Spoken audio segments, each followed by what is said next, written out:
So good afternoon or good morning to everyone. I hope you're enjoying the first day of the conference. I am Amy Deshane, and I'm the head of UX and digital accessibility at Harvard Library. First off, I want to take a minute to thank the conference organizers for all their work putting together this excellent event. I'm rather new to the IIIF community.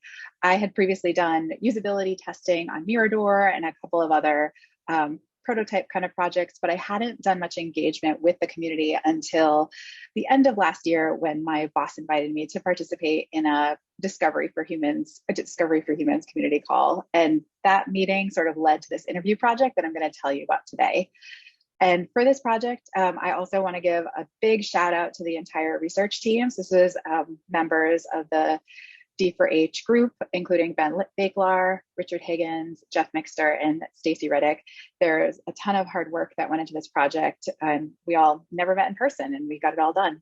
And the team members conducted interviews, took notes, and analyzed all the data that I'm going to share with you today. So just to take a step back for a minute, this is a lot of the sessions here are focused on development and outreach and some of the exciting projects people are doing with IIIF. So why are we doing UX research? And maybe you've done usability testing in the past or sat in on an interview, done a prototype test, but these are all different methods of UX research. But why should we do it? And if you are interested at all in this area, I highly recommend a book by Erica Hall called Just Enough Research. And in it, she writes, for a design to be successful, it must serve the needs and desires of actual humans. So the design in this case is the design of IIIF. Strangely, she writes, simply being human is insufficient for understanding most of our fellows, right? So all of our lived experiences are very different. And what she's really getting at here is we need to be, in some ways questioning some of the assumptions or the guesses we're making about how people use IIIF materials. And, what better way to talk with them to observe them doing their own work. So there are two types of research. There is pure research, which is based on observation or experimentation. Results are published in peer-reviewed journals. This is real science. And then there is applied research, which borrows ideas and techniques from pure research to serve a specific real-world goal. And the research here is successful to the extent at which it contributes to the stated goal. So what we're talking about today and with this UX research is applied research. It's not statistics. It's about the real world goal of making IIIF better and understanding what IIIF users are doing, and also for people who don't use IIIF technologies, how they're working with digital images. So to go a little bit even more specific, why do this UX research on IIIF? So I mentioned before the Discovery for Humans community group. This group is all about the people using IIIF, and it started off as focusing on discovery. And I just wanted to share their page and their goals because it gives a little bit more context for this research. So the community group aims to go beyond specification work to promote implementations that enroll experts in research, content, UX, metadata, and various technologies. And the group will foster user-focused approaches, enabling targeted discovery, spanning institutional and domain silos of IIIF resources. All right, so that sort of sets the context for this work. Now let's go into what we studied. And we created a research plan with research questions with the community group, and then sort of refined the methodology with the team. So here are our research questions. 1, do researchers who are familiar with IIIF engage with materials differently from those that are not familiar with IIIF? 2, how do users learn how to use IIIF and what you can do with it? 3, for researchers who understand the benefits of IIIF, when do they choose to use it or not use it? And then what features do they use or would they use when working with images for academic research? So thinking about future development, future enhancements, what would be the most valuable? And then finally, do researchers find engaging with IIIF compliant materials to be a value add to their research? And an example of that is would they engage with a IIIF manifest and save a link rather than simply downloading an image, for instance? So to boil it down, really what these all get at is about, again, making IIIF better and understanding what IIIF users do and how other people are using digital materials. So after defining the research questions, we set out and defined our methodology. So we conducted interviews and contextual inquiry observation with just over 25 people who use digital materials in their work. And again, I want to just be clear that the group included people who are using IIIF, who I would consider IIIF power users, and then also people who are using digital objects and are just not familiar with IIIF at all. And then there was also a survey of over 20 other scholars familiar with IIIF.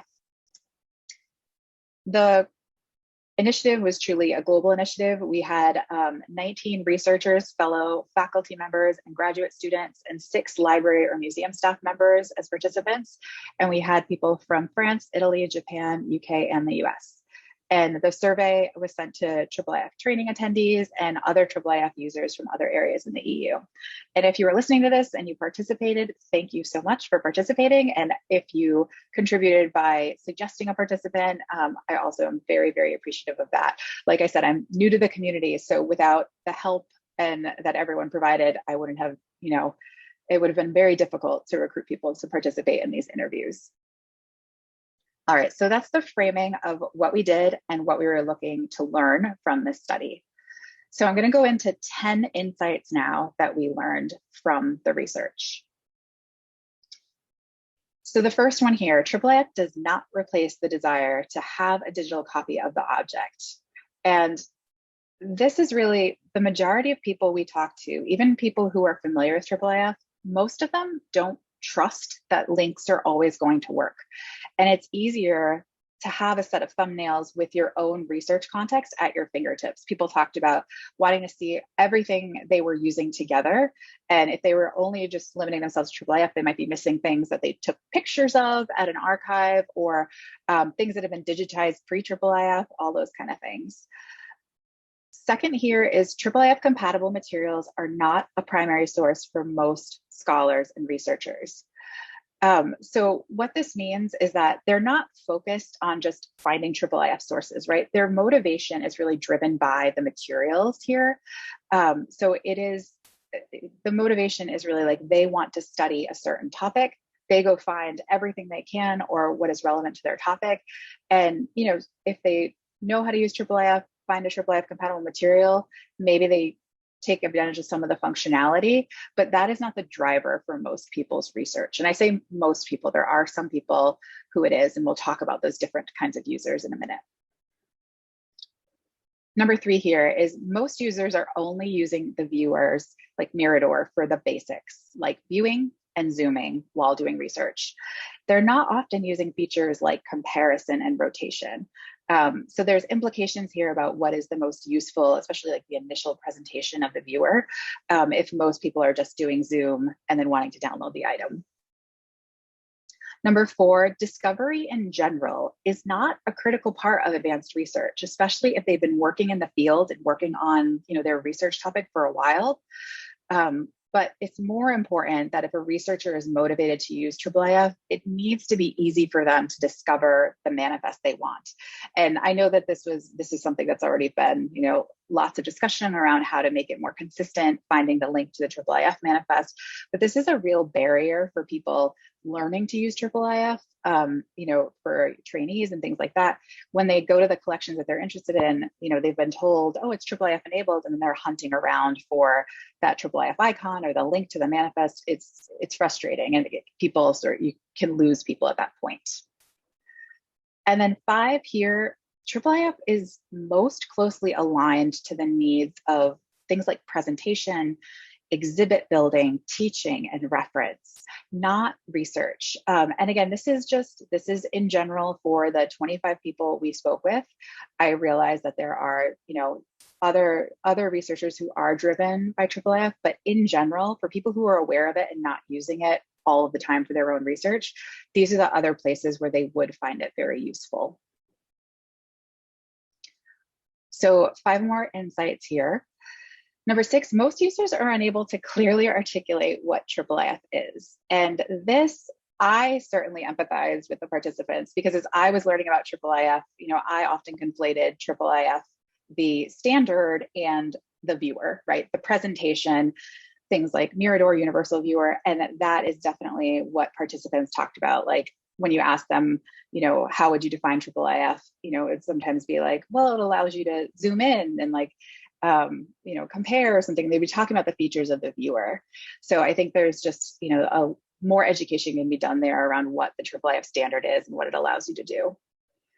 Number 7, and this one is very important, IIIF users, even the people who are making use of the manifest, most of them aren't developers. And many expressed a desire for documentation and training that doesn't require coding skills. That was a real barrier for some folks for starting to work with IIIF enabled materials. Number 8, this sort of goes along with number 7. When UI tools are available, IIIF is easier to use, like something like from the page where you can upload a link to the manifest and then, begin doing annotation or things like that very, very quickly. It doesn't require any technical background in order to get that started. Number 9, introduction to IIIF usually occurs through either direct training or advocates promoting its use. And typically it's most relevant when examples and presentations relate to users' own research. So, most users of IIIF, there are some, but like probably aren't coming to this conference, right? They're going to their own conferences within their research areas, but it's when people have heard about IIIF at those conferences in the context of the topics they're interested in, that's when like the light bulb moment happens and they become really interested. Number 10 is for users who are familiar with IIIF, they express that it was definitely challenging in terms of a learning process. And even with examples and training, it's definitely a steep learning curve for most folks. All right, so those are the insights. Based on those insights and the observations from the research, we developed 4 personas to help the community and moving forward to act on this research and to use as a touchstone to go back to this research. Just gonna pause for 1 second. So I'm gonna talk about what personas are, because I think depending on your background, what definitions you've read, what you've been exposed to, people define personas in different ways. So this is my definition of personas. They are an artifact of user research. They represent user groups and are archetypes, right? And so they're this amalgamation of a variety of user needs. And most important, like I said, these are a touchstone. They're a tool for the community, for decision makers going forward to base decisions back on this user research. So it's really like, okay, let's think about these 4 personas. Who is this new feature for? Rather than saying like, oh, let's go back to the user research report from 2021. It's just easier to have these 4 ideas at your fingertips. And the other thing is that users may slip in and out of personas. It doesn't mean, you're not always going to be a builder. There might be people who sort of fluctuate between 2 personas. A couple of other things, they're not about perfect demographic representation. So, if this was a personas activity for a library website, we wouldn't be saying like, oh, we need to have a faculty member and we need to have a graduate student and we need to have an undergraduate student. It's basing it on what the user needs are, not necessarily their affiliation or identity. All right, so that's personas, how I have defined them for this project. So as a reminder, these personas and all this research is based on scholarly researchers who use digital materials in their work. So not all of them are familiar with IIIF, and some are, but aren't making use of it. So here are the 4 personas. We have builders. Builders are people who are coding, creating manifests, making content available. We have educators. Educators are advocates for IIIF. People who understand how it works and are working with students, faculty to teach them about it. Spoiler alert, if you're at this conference, you most likely are a builder or an educator. And then we have adopters, so people actively using IIIF technology for their research. And then finally, we have gatherers, they're people who may or may not be aware of IIIF, but mostly they're not using it in their research, but they're still actively using digital materials in a variety of ways. So I'm going to go into each of one of these in a little more specificity, so you can see more their goals and their tools and their peers. All right, so I'm going to start with builders. So builders regarding expertise in IIIF possess deep technical knowledge. The motivation, like I said, is to make digital content from your institution available. Types of tools you're using, probably things like GitHub, code editors, and open source tools. And then your peers are all of us here, the members of the IIIF community. So these are people really creating manifests, making tools available, setting up digital collection sites. Like these are the types of work that builders are doing. Secondly, we have educators. So these are folks who understand how to use IIIF for viewing, annotation, transcription, sort of like, and it goes beyond the viewer. And also maybe you have experience like teaching a class, using a viewer to do some of these different things. You have this expertise and this proficiency in how to use digital materials that are IIIF compliant. Motivation is really about teaching researchers the possibilities of IIIF. Toolbox, using tools like Mirador and teaching, maybe LibGuides, other websites to promote IIIF and how it can be used. And peers may be involved in the IIIF community, but also probably involved in museum communities, library communities, other professional communities, not solely IIIF. So now I'm going to move on to the two other personas who are more the public users. So not staff, not people who are coding. These are the adopters and the gatherers. So I'm going to start with a couple of quotes from people in our interviews who I would consider to be adopters. So this was a humanities professor who said, "My research has greatly evolved by using IIIF and the IIIF curation platform. I am deeply grateful to the IIIF community." And this, I would say, quote, represents a lot of what we heard from adopters, right? So these are folks who they, in some ways, would not be able to do the research they're doing without IIIF. So it is enabling new kinds of research, and they are very, very grateful for the technology. And the other important thing with adopters is even though they are users of the standard and of many of the capabilities, they're not coders. So here, this is a medieval scholar. I am a user of IIIF. I don't know what it means to clone something in GitHub, and that's fine. I could probably figure it out, but it would take a while. The jargon is problematic. That's the point where you're going to lose people, right? So this is a person who is actively finding manifests, doing collaborative annotation projects, really cool work that the materials allow them to do, but they're not developers. And, she was expressing some frustration about, looking at some of the documentation and just like how developer focused it is. So again, and also saying that the jargon is problematic and, it's a barrier to adoption sometimes for people who are just trying to learn it on their own. So for the adopters, their expertise, they are using IIIF compliant materials for research projects. And their motivation is the available technology coupled with the materials relevant to their research. Like I said, a lot of the research these folks are doing would not be possible without IIIF. In their toolbox, they're using things like From the Page, WordPress, Omeka, IIIF curation platform, and other similar technology solutions for research projects.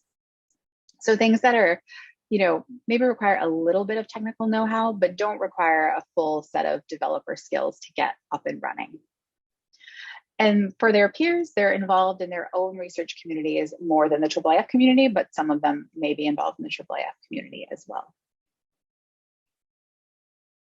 And we'll also say for this group, one of the things we learned is that it really makes a difference when manifest links are easier to find and tools are easier to set up, especially with the materials. If your manifest links are easier to find, it is much more likely they are going to get used, because this was something, I can think of a particular interviewee who was expressing the sentiment I said before when, she got used to using a certain system where she was able to find the manifest link really easily. And then she went to another system because, she had been told it's IIIF compliant and they didn't have an obvious manifest link. That was a real barrier for her. All right. And finally, we have the gatherers. So this group, they are really downloading everything for their research to their local computer or cloud drive. They might be aware or unaware of IIIF. So let's hear from a couple of gatherers. This is a historian. She said, I want to be able to see all of my items in context with each other, like things I've photographed in person, non-IIIF compliant items, and IIIF items. And I want to see the thumbnails immediately for easy browsing. So this was something that got talked about a lot, because for the participants who either were familiar with IIIF and weren't using it, or for other participants who had never heard of it, we did, explain the capabilities. And there's definitely a lack of trust in links. So in addition to you wouldn't have the ability to do this kind of thumbnail, local environment, put them next to things from your own local research. It was also a lot of folks from this type of participant, the gatherers, just don't trust that URLs are going to work forever.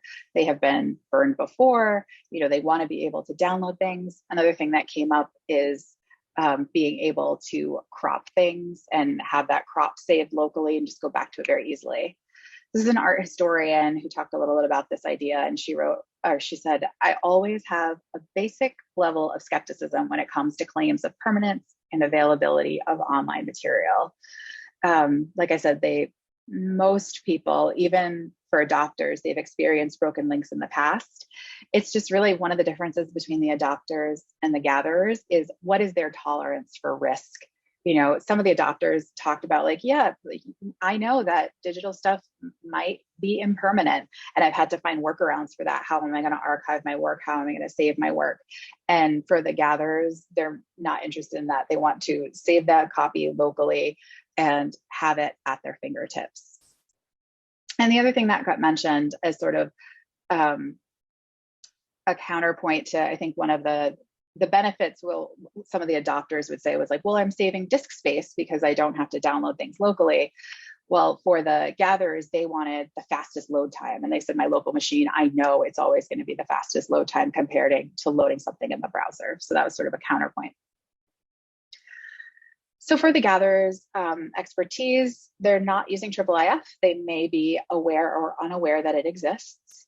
And motivation, materials that are relevant to their research, they're sort of, and I would say technology agnostic here. And in their toolbox, they're using tools like Zotero, Google Drive, Dropbox, and MS Office to manage digital items. Just like a very common thing was having spreadsheets of URLs and thumbnails, or a Google Drive, Zotero folders, that kind of thing. And they're primarily involved in their own research communities. One example I will share, just for someone I mentioned before who sort of floats between two personas, there was the historian who I quoted before, when she was saying she wanted to be able to see all of her stuff together, both III enabled and non-IIIF enabled. She was also a person who had taught students about IIIF and sort of, did demos online of how it works and how you can use it for annotation and some of the possibilities there. But in her own research, she wasn't using it. So she's kind of floating between gatherer and educator. All right, so to review, we have builders, educators, adopters, and gatherers. All right, so builders are, the coders, the people creating the manifest, getting the collection out there. Educators, people advocating, presenting, sharing, sort of teaching people about IIIF. Adopters, they are utilizing the functionality that IIIF makes possible for their research. And for gatherers, they are sort of technology agnostic and are mostly focused on their materials. They may be aware or unaware of IIIF, but they're not using it actively. Okay, so for this next part, this slide kind of makes it feel like they're all about the same size, right? There's this group of builders, this group of educators, this group of adopters, this group of gatherers. But really, when you look at the numbers in our interviews, and to extrapolate that to a larger group of people, this is just sort of our estimate of how large these groups are: builders, educators, adopters, and gatherers. All right, so I would say builders and educators are in the corner here. They're together. Much of the existing IIIF support community resources are geared towards these groups. A little bit larger, the adopters group. Remember, most adopters are using IIIF compliant objects, but are not developers, and they're not interested in ever becoming a developer, right? Maybe some of them, if you were to graph them in this little rectangle, some of them would be closer to builders, like they have coding skills. They're doing some really, really advanced stuff with manifests, but they're not really implementing their own collection. And finally, the largest group is really the gatherers, which is how most people work with digital objects.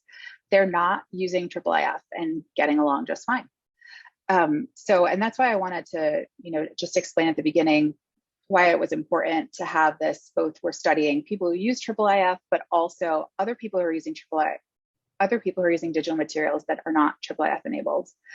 And another way to think of this, I have a 3-year-old son and he is very into outer space, but I was looking at this graphic and I was thinking the builders and educators are kind of like the Earth and the moon, right? They have this like symbiotic relationship. They're working together a lot. They're talking quite often. Then the rest of the solar system is the adopters, but the gatherers are the entire universe that is outside of that, right? So like, maybe they're on the edge, but some of them are very, very, very far away and still, like I said, making use of digital materials very effectively in their work. All right, so those are kind of the insights, sort of the artifacts. The artifacts are the personas. Now I'm going to spend the last part of the presentation here talking through some recommendations. So how can the community act on some of these insights through the research?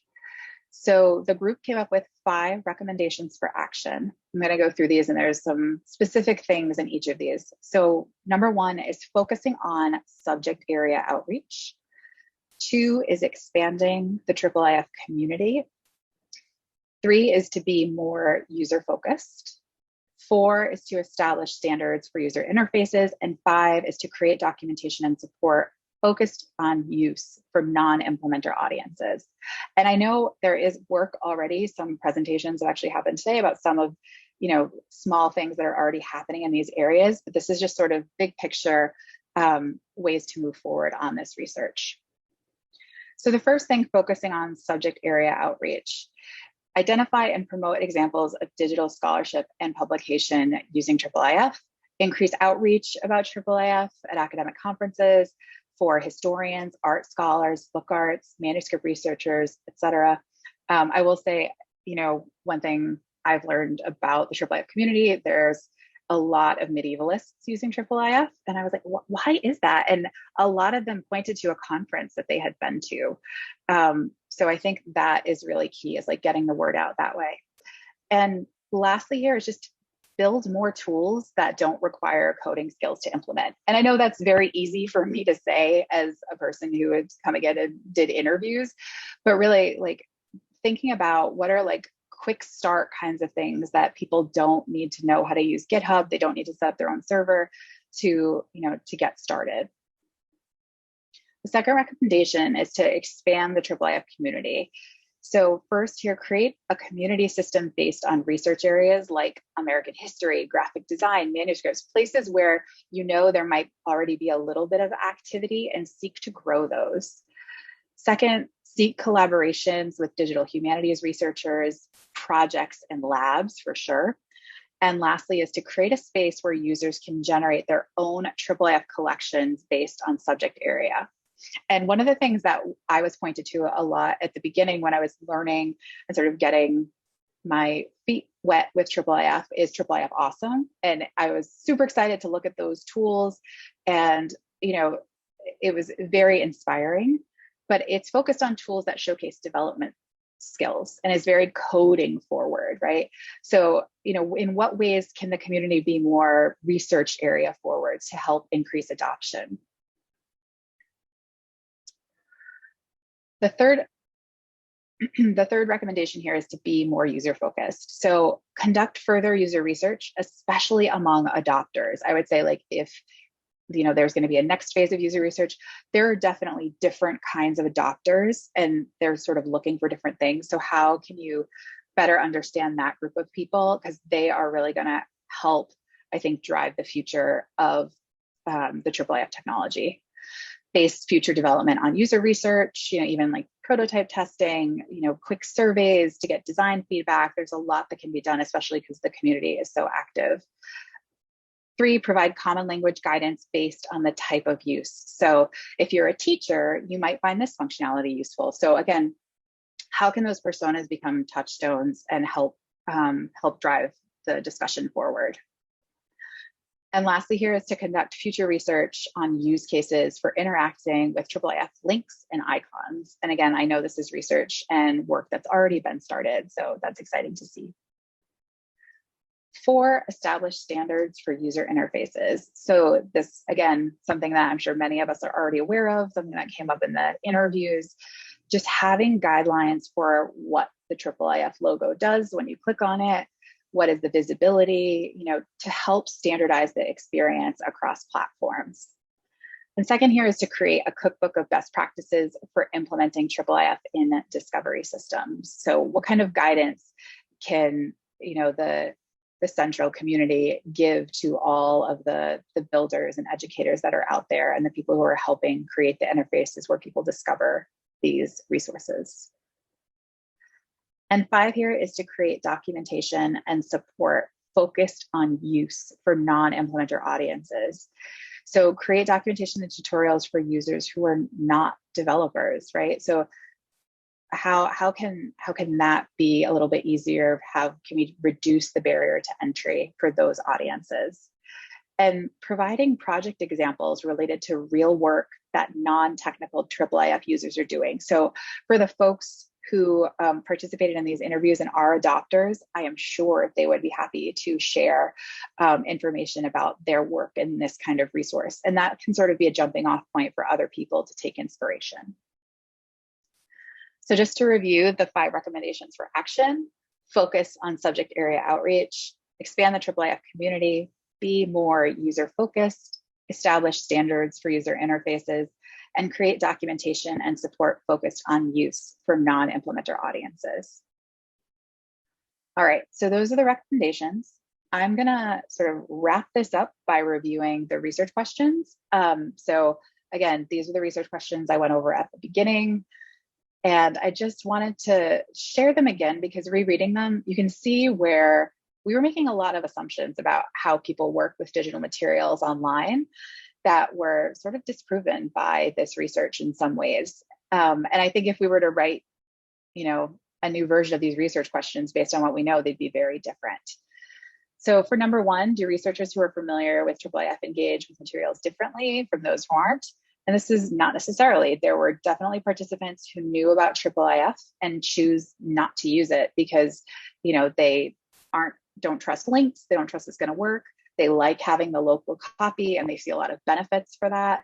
And they're not interested in, annotation, transcription, those kinds of activities. 2, how do users learn how to use IIIF and learn about it and what you can do with it? This is definitely right now through word of mouth. Conference presentation, a training, but even the trainings, it's, one of the things in the survey, the trainees were excited, worked really well during the training, but then how do they, keep up setting up a server on their own and keeping that, scaling that locally? And also the importance of having like a teacher or someone specifically. I think everyone who was an adopter had a specific technical builder type of person that they went to for questions. And that was who was there to sort of hold their hand through learning IIIF for the first time, providing guidance directly. So that one-on-one relationship. So there were a couple of people who mentioned, learning it independently, but that's not as common as the idea of having some kind of partnership with someone more technically savvy than you are. Number 3, for researchers who understand the benefits of IIIF, when do they choose to use it and not use it? So I would say for this question, it's really about when the technology allows them to do something they can't otherwise do, then they're using it. So collaborative transcription, that was a big one. Bringing digital pieces of a manuscript together, right? Like some of those really amazing features that IIIF allows them to do those research in that area. But again, all of those typically require some deeper technical skills. For the gatherers, for more traditional researchers, who are not in the digital humanities space, not really to have any coding experience, they prefer to download the item, having it among their other materials. That brings them a lot more value. Number 4, what features do they use or would they use? I think the biggest thing here is having something that makes it easier to do annotations and transcription, because that was something people are really excited and hungry for that, but the technical requirements are just a barrier for use right now. And number 5, do researchers find engaging with IIIF compliant materials to be a value add to their research?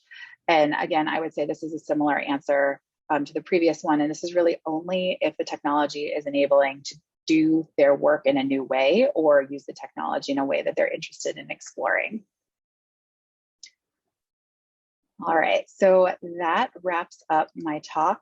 I just want to give a huge shout out again to the research team who are pictured here. They were really awesome to work with, and I hope we get to work together again in the future. And also for the people listed at the bottom who helped with recruiting, helped, edit slides, all of that kind of stuff. I'm really, really grateful for that support. So I think we have about a little less than 10 minutes left. I'm happy to take some questions. Yeah, so I am just going back through the Whova chat. There was a lot of great commentary on the idea of using these personas as an introduction to tailored documentation for these particular groups, and a lot of plus ones there, and some later conversation about if IIIF Awesome is for the folks who are implementing IIIF and the educators, then what is that documentation for these other groups and who creates that? So hang on here, there's tons of questions. I'm just trying to scroll down to them. And I have my window really tiny. So we have one question that is, what do you think is the biggest obstacle that users have with IIIF? Is there something that's like particularly the elephant in the room or their biggest pain point? I think the perception that you have to be technically savvy to use it. Like you have to have coding skills. So if I go back to the medieval scholar I mentioned, she had the language to say, I don't know how to make a pull request on GitHub. And she was like, after, talking me through that, she said, the fact that I even know what GitHub is like way too much for the average person. She's like, I was just like really intrigued and like wanted to dig. She's like, most people aren't like most other researchers she works with and she has talked about it with, they don't want to do that. So it's that. And I also think there is some functionality there and things that are possible without the coding experience. But I think people, when they, look at the documentation or things, they get overwhelmed. So it's like, it's reducing the jargon and making it less overwhelming and feel like you have to have this technical expertise to become a user. That's really interesting. Thank you. So the next question is, what is your assessment of the language, like the terminology and metaphors that are being used in the IIIF world in terms of how that relates to user experience? Can you give me an example? Not sure I know. I would guess in terms of using, I can't quite interpret this person's question. I hope I'm getting it right, but it seems like they would be referring to us using words like canvas and manifest with end users. And I can scroll to the end of the chat. I see there's another message there. Someone might have clarified.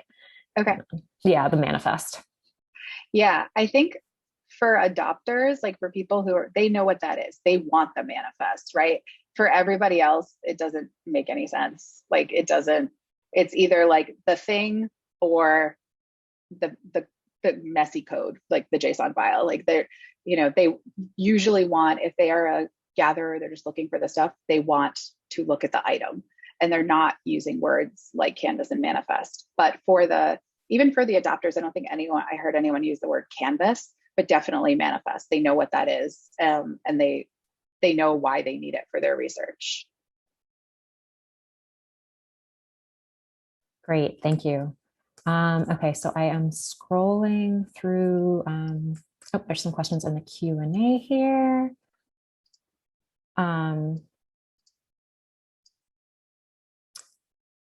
Did any of your researchers or the subsequent personas that you developed have any accessibility needs? I'm trying to think. We did not ask specifically about that, so I don't know. It wasn't something that we asked about in the interviews, but I definitely think that would be an area for future research. Great, thank you. Hang on here. Just scrolling through. Okay, there's more in the Q&A here. Do you think it would be helpful to draw up a questionnaire about the personas attending the conference to enrich the results of the research?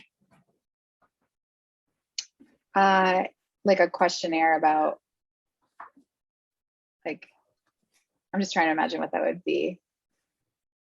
It seems like my interpretation, and the person who asked this can clarify in the chat if you'd like. My interpretation is, would we want to perhaps survey the attendees to see which of these buckets of persona buckets they fit into? Yeah, I think that would be really interesting, and also question some of my assumptions about who is attending the conference, perhaps.